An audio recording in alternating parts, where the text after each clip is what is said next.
اعوذ باللہ من الشیطان الرجیم بسم اللہ الرحمن الرحیم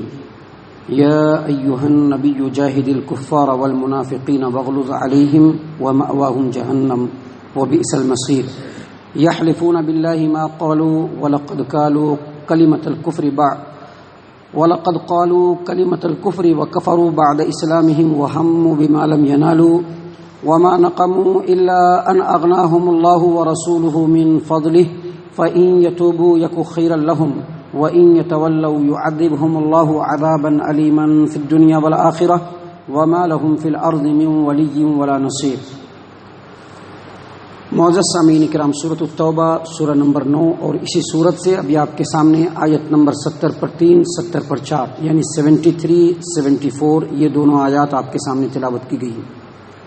سامعین کرام، اللہ تبارک و تعالی فرماتے ہیں یا ایھا النبی جاہد الکفار والمنافقین واغلظ علیہم ومأواہم جہنم وبئس المصیر. اے نبی، کافروں اور منافقوں کے ساتھ آپ بھرپور انداز میں قتال کیجیے اور ان کے اوپر سختی سے پیش آئیے. ان کا ٹھکانہ جہنم ہے اور یہ بہت بری لوٹنے کی جگہ ہے. سامعین کرام، جیسا کہ آپ نے دیکھا کہ اس آیت کریمہ میں اللہ تبارک و تعالیٰ نے کفار اور منافقین دونوں کی طرف اشارہ کر کے نبی اکرم صلی اللہ علیہ وسلم کو حکم دیا یا ایھا النبی جاہد الکفار والمنافقین، کفار اور منافقین کے ساتھ پوری کوشش کے ساتھ ان سے لڑیے اور ان کے اوپر سختی سے پیش آئیے. یہ جو آیات ہیں، ان آیات کا نزول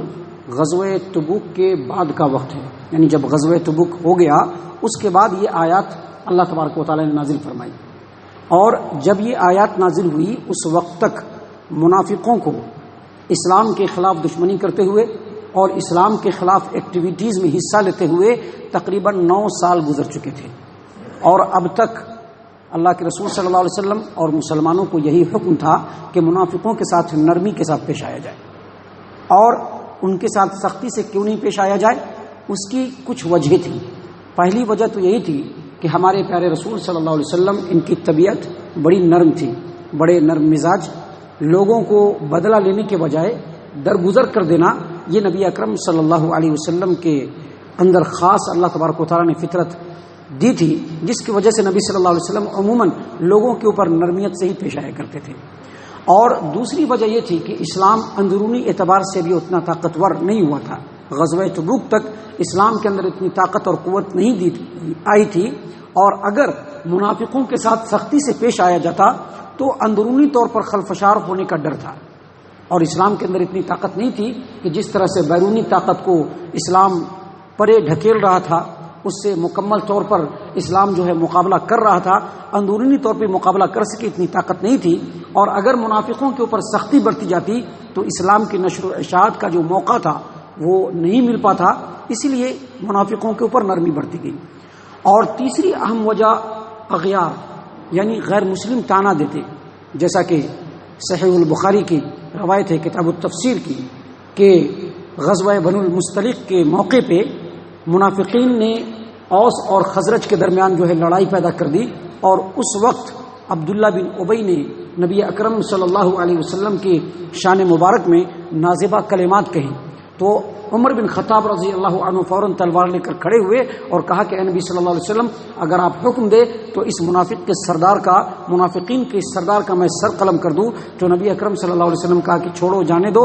اگر تم اس کو مارو گے تو غیر لوگ کہیں گے، غیر مسلم کہیں گے کہ دیکھو محمد عربی صلی اللہ علیہ وسلم اب اپنے ہی لوگوں کو مارنا شروع کر دیے. تو یہ 3 وجہ تھی جس کی وجہ سے منافقین کے اوپر نرمی برتی جا رہی تھی. معزز سامعین کرام، لیکن جب پانی سر سے اونچا ہو گیا، جب ان کی ریشہ دوانیاں اور ان کی سازشیں حد سے آگے بڑھ گئی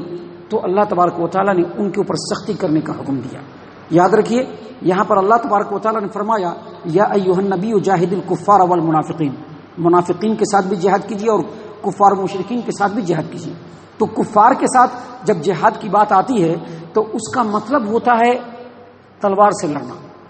لیکن منافقین کے ساتھ جب اس طرح کی بات ہو تو وہ معاملہ نہیں آتا، کیونکہ منافقین جو ہوتے ہیں وہ اندرونی طور پر نفاق کو چھپائے ہوتے ہیں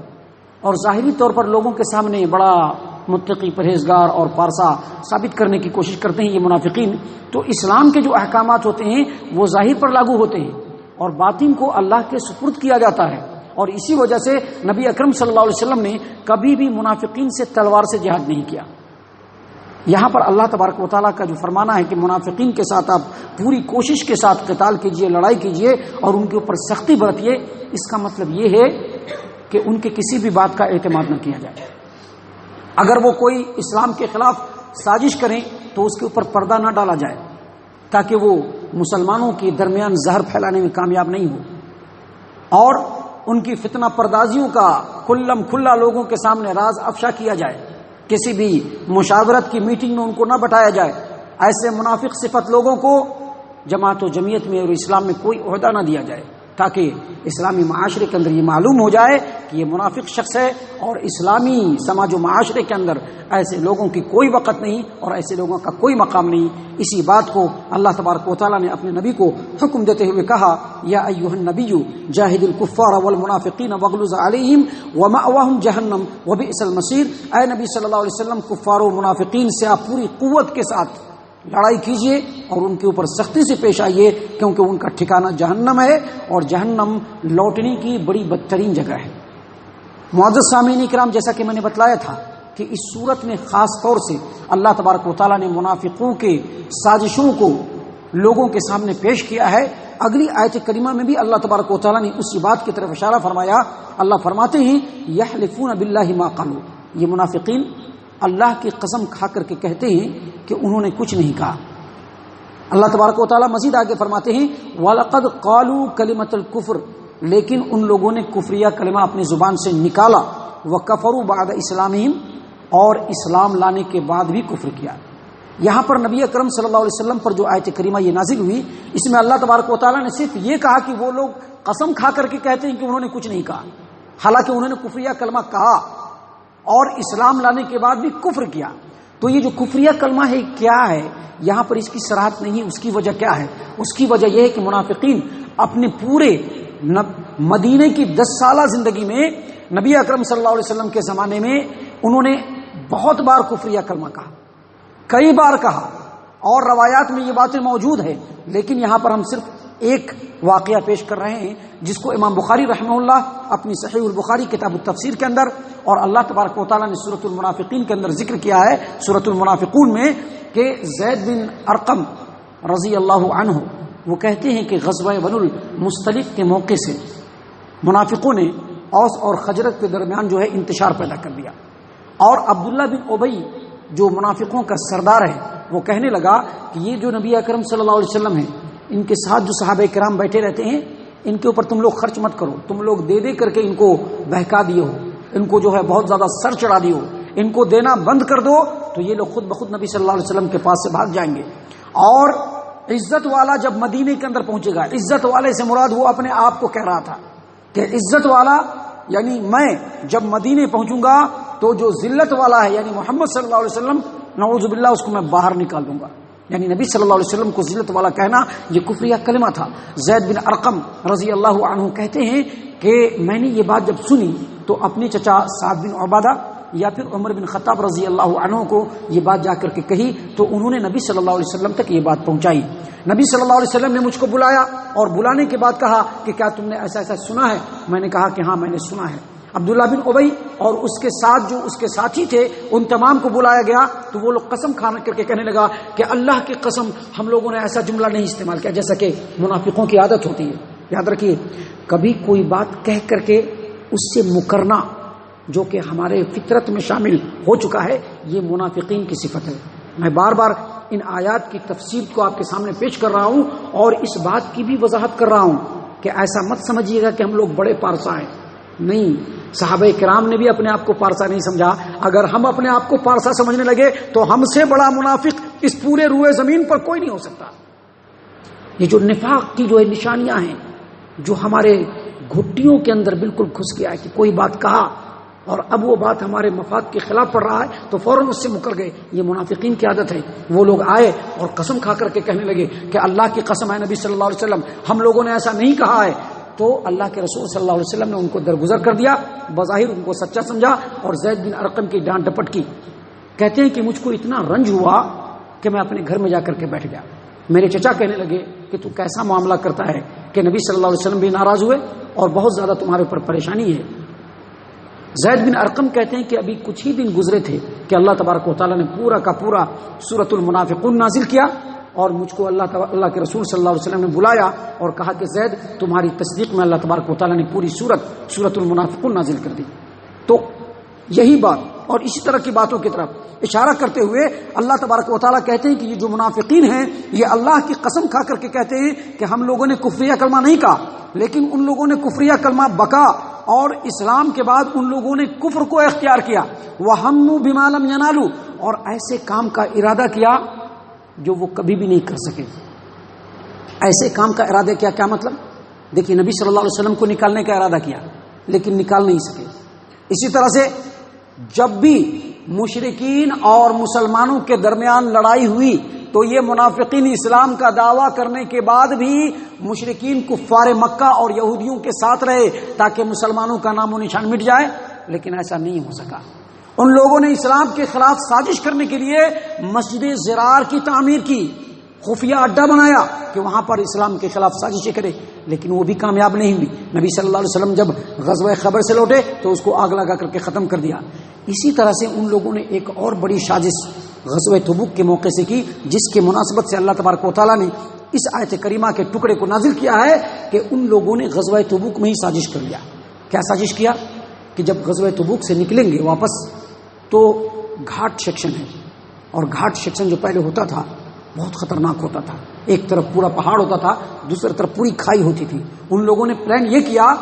کہ جب گھاٹ سیکشن میں نبی اکرم صلی اللہ علیہ وسلم پہنچیں گے تو کسی طرح سے لشکر سے نبی صلی اللہ علیہ وسلم کو الگ کر کے ان کے اوپر اچانک حملہ کیا جائے، اور حملہ کر کے آپ صلی اللہ علیہ وسلم کو سواری سے اٹھا کر کے گھاٹی میں پھینک دیا جائے تاکہ آپ کا قصہ بھی پاک ہو جائے اور کسی کو پتہ بھی نہ چلے۔ آپ صلی اللہ علیہ وسلم جب لوٹ رہے تھے بالکل گھاٹی کے عین سامنے جانے کے بعد جب اب گھاٹی میں ان کر رہے ہیں، اللہ تبارک و تعالیٰ نے فوراً آپ صلی اللہ علیہ وسلم کو وحی کے ذریعے سے مطلع کر دیا کہ یہ منافقین ایسی ایسی سازش کر رہے ہیں۔ اسی وجہ سے جو منافقین اس سازش میں شریک تھے ان کو اہل عقبہ کہا جاتا ہے، گھاٹی والے۔ یہ منافقین گھاٹی والے یہی 14 منافقین تھے جن کے بارے میں اللہ کے رسول صلی اللہ علیہ وسلم نے وحی آنے کے بعد حذیفہ بن یمان رضی اللہ عنہ کو لکھوایا کہ یہی 14 منافقین ہیں۔ عین جب نبی صلی اللہ علیہ وسلم گھاٹی میں اب ان کرنے والے ہیں، لشکر ان کرنے والا ہے، اللہ تبارک و تعالیٰ نے فوراً وحی سے مطلع کیا، اور جب وحی سے مطلع کیا اللہ کے رسول صلی اللہ علیہ وسلم نے فوراً کہا کہ مسلمان کے لشکر میں یہ اعلان کر دو کہ آپ لوگوں کو گھاٹی سے ہو کر کے نہیں جانا ہے بلکہ آپ لوگوں کو نیچے والے رستے سے جانا ہے۔ گھاٹ سیکشن جو ہوتا ہے نا اس میں ایک اوپر ہوتا ہے اور ایک نیچے سے رستہ ہوتا ہے۔ کہا کہ آپ لوگ نیچے کے رستے سے چلے جائیے کیونکہ وہ بڑا کشادہ اور کھلا ہوا رستہ ہے، لیکن نبی صلی اللہ علیہ وسلم چونکہ اللہ تبارک و تعالیٰ پر اعتماد کرتے تھے، بھروسہ کرتے تھے، اللہ تبارک و تعالیٰ نے ان کو بہادری اور حوصلہ مندی سے نوازا تھا۔ آپ صلی اللہ علیہ وسلم نے گھاٹی کے رستے کو ہی اختیار کیا۔ آپ صلی اللہ علیہ وسلم کے ساتھ آپ کا ایک جانثار صحابی حذیفہ بن یمان رضی اللہ عنہ ہے، اور پیچھے عمار بن یاسر رضی اللہ عنہ ہے۔ حذیفہ بن یمان رضی اللہ عنہ اونٹ کے مہار کو پکڑ کے چل رہے ہیں اور پیچھے پیچھے یہ اونٹنی کو چلا رہے ہیں۔ ابھی آگے بڑھتے ہی تو ایک روایت کے مطابق 12 منافقین منہ کے اوپر پٹی باندھے ہوئے اور اپنے سواریوں پہ سوار ہاتھ میں جو ہے تلوار لیے ہوئے کھڑے ہوئے ہیں، اور بعض لوگوں کے کہنے کے مطابق 4 آدمی کھڑے تھے۔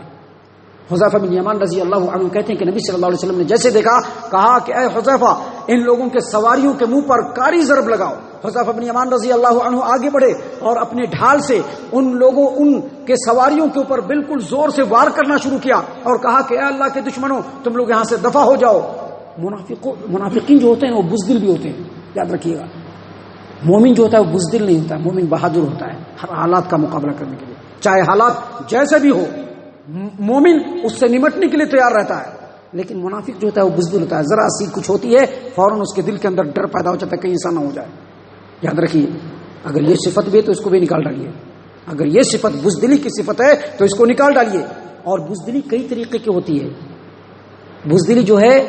اپنے جان کے بھی ختم ہونے کی ہوتی ہے، اور بزدلی اپنے مال کے بھی ختم ہونے کی، کہیں مال میرا لوٹ نہ جائے، برباد نہ ہو جائے، میرا سب کچھ ختم نہ ہو جائے۔ ایک مومن جو ہوتا ہے وہ ہمیشہ اللہ پر بھروسہ کرتا ہے کہ میرا اگلا قدم اٹھے گا وہاں پر میرا رب میرا نگہبان ہوگا۔ تو یہ بزدل تھے۔ جب حذیفہ بن یمان رضی اللہ عنہ نے ان لوگوں کو للکارا تو یہ لوگ بھاگ گئے، فرار ہو گئے۔ ان کو پتہ چل گیا کہ شاید اللہ کے رسول صلی اللہ علیہ وسلم کو معلوم ہو گیا ہے، فوراً جا کر کے مسلمانوں کے لشکروں میں مل گئے، اور اللہ کے رسول صلی اللہ علیہ وسلم نے ان تمام منافقین اور ان کے باپوں تک کے نام حذیفہ بن یمان رضی اللہ عنہ کو لکھوا دیا اور کہا کہ دیکھو لوگوں کو مت بتانا۔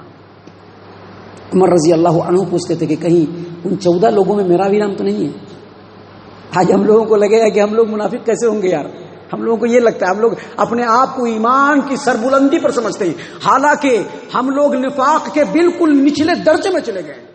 ہم لوگ نفاق کے نچلے درجے میں چلے گئے ہیں۔ آپ صبح میں فجر کے وقت اٹھیے اور اس کے بعد رات تک بستر پر سوتے وقت دن بھر اپنے تمام کے تمام ایکٹیویٹیز، تمام کے تمام ارادوں کا آپ جب جائزہ لیں گے تو پتہ چلے گا کہ آپ کے قدم قدم پر منافقت ہوتی ہے، قدم قدم پہ منافقت ہوتی ہے، لیکن ہم لوگ سمجھنے کے لیے ریڈی نہیں ہیں، ہم لوگ منڈ بن گئے ہیں، یہ سب سنتے ہیں خالی سننے کے لیے، بس